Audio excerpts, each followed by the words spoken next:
This ain't Texas. Ain't no hold'em.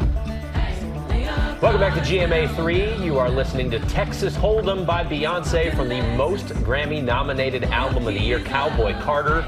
On Friday, the Recording Academy announced their nominations for the big event. Here to break it down, all the highlights, the snubs, our very own Monday morning quarterback, Mike Muse. What's happening, everybody? How you doing, Mike? Eva, you dressed for the Grammys already. Oh, yeah. Very much by accident because it's a Monday.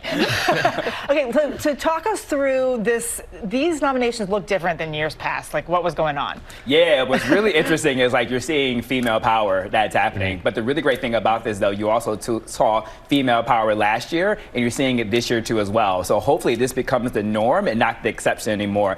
Trevor, you teed it off just perfectly with Beyonce leading with 11 nominations. She is at 99 nomination total. That is insane when you think about it. Yeah. But Beyonce Queen Bee has some stiff competition because the other ladies are also two in the pack, where 6 out of the 8 of them are taking the major, are nominated for the major categories, which is Album of the Year and Record of the Year. And who am I talking about? I am talking about Sabrina Carpenter, Chaperone, and Billie Eilish. They are having a big cultural moment, and I think it's really something interesting about the pop female stars right now is that they're leaning into their identity, they're leaning into being interesting, they're not no more bubble gum pop music anymore, and I think it's the Beyonce effect of really leaning into who you are and not being afraid to express it. Also, too, coming down the pipeline, Eva and Trevor, Kendrick Lamar coming in hot with Not Like Us. Yeah. Can you guys imagine a hip-hop diss track is nominated for Record of the Year and Song of the Year? Yeah. It is mind-blowing, in particular since he's going to be at the Super Bowl. He is having a moment right now, and of course we have to talk a little bit of country.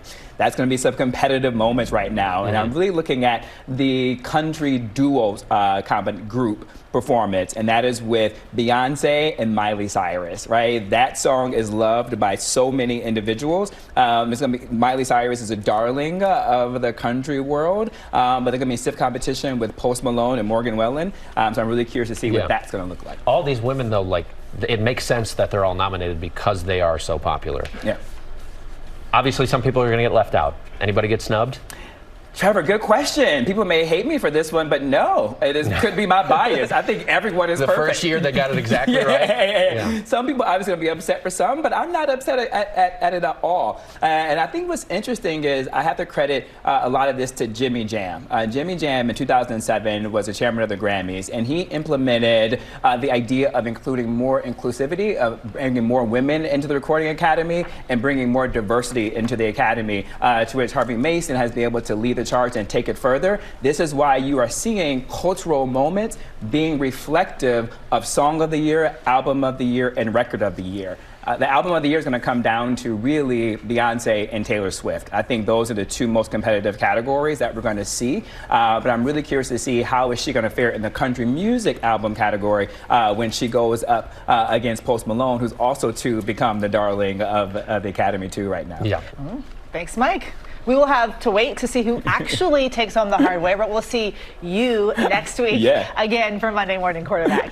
You're already at the Grammys. Yeah. There you go.